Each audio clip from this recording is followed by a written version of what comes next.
15 USC 1692A. Remember, every law has a definition section.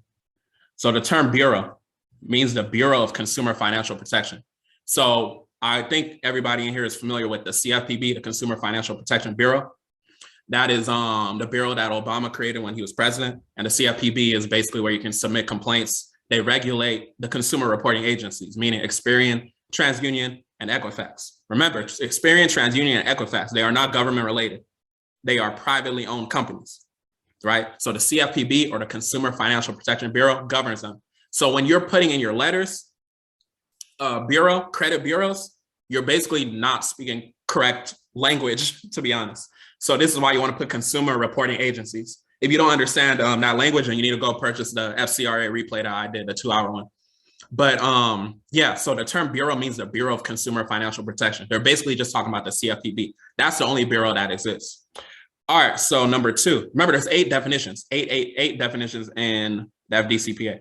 So the term communication means the conveying of information regarding a debt directly or indirectly to any person through any medium, right? They said a lot over there. Communication is conveying information regarding a debt directly or indirectly. Let's stop there. Directly means you the consumer, right? You the consumer, meaning John Doe or whatever.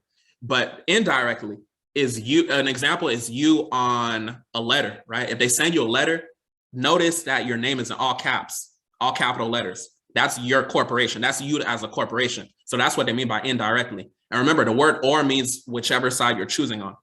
So if a debt collector communicates with you, meaning they send you a letter to you, they send a letter to you, they're communicating with you indirectly, right? If they call you, they're communicating with you directly.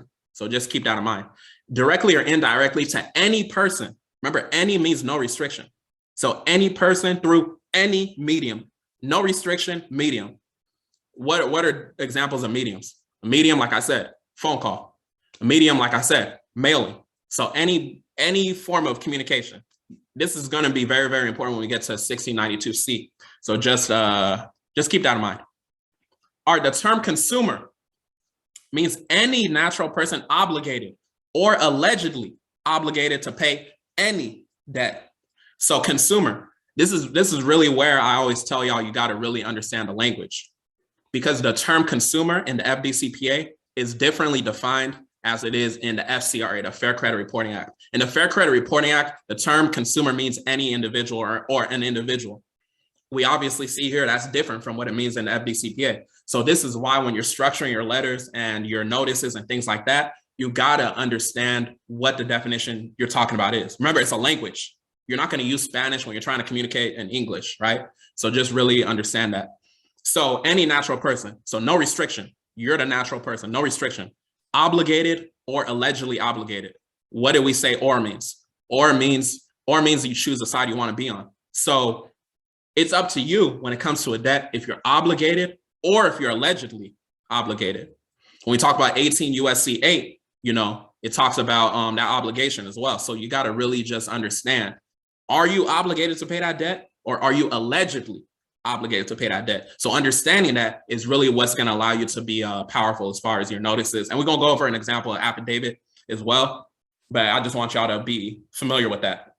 So the term creditor means any person who offers or extends credit creating a debt or to whom a debt is owed, but such term does not include any person to the extent that he receives an assignment or transfer of a debt in default solely for the purpose of facilitating collection of such debt for another. Don't think too deep about it. Whenever you're seeing creditor, when it comes to the FDCPA, remember, you're the consumer.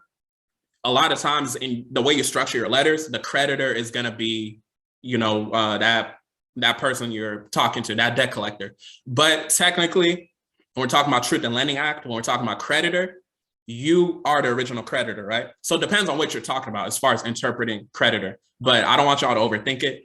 I'll just say, in most cases, when you're using the FDCPA, the creditor is going to refer to them. You're the consumer. All right, so the term debt, let's continue. This is a very, very important definition.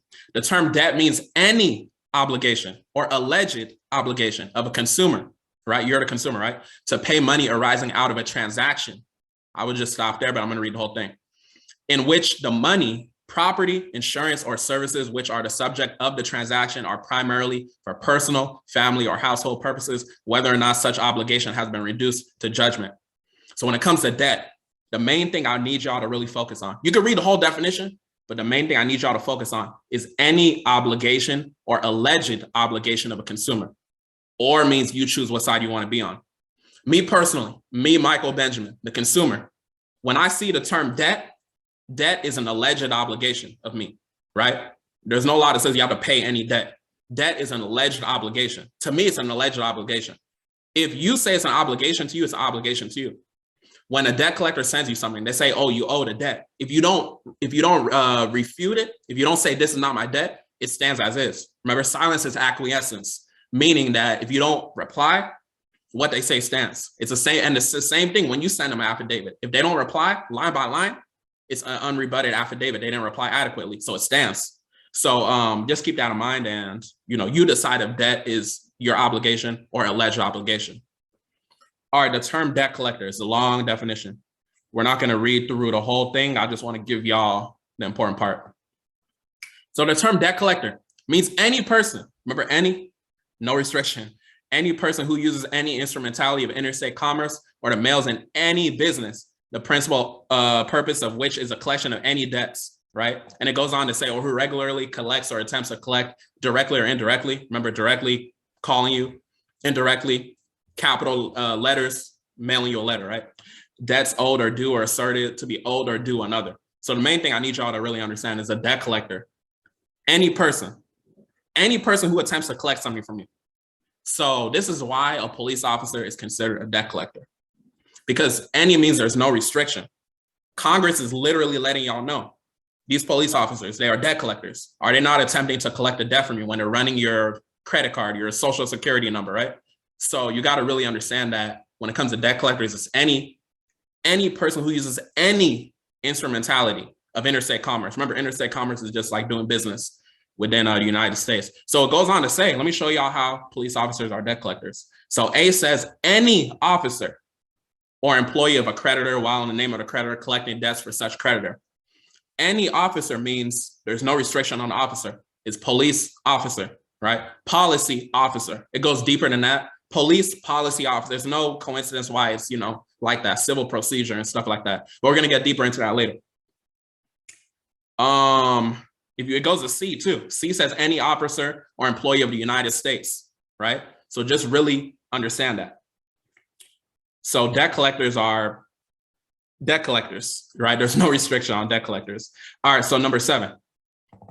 The term location information means a consumer's place of abode and his telephone number at such place or his place of employment. So location information is 1692B, which we're going to get into in the next section. But basically, location information is just pretty much saying where you're located, because debt collectors are not supposed to have your location information, because you got to remember, you as a consumer, you have a right to privacy. So they're not supposed to be communicating with you, right? So keep that in mind. It can also be your place of employment. And we're going to talk a little bit about that deeper. All right, and then the term state, I wouldn't focus too much on, is just, state. The term state means any state, territory, or possession of the United States. So,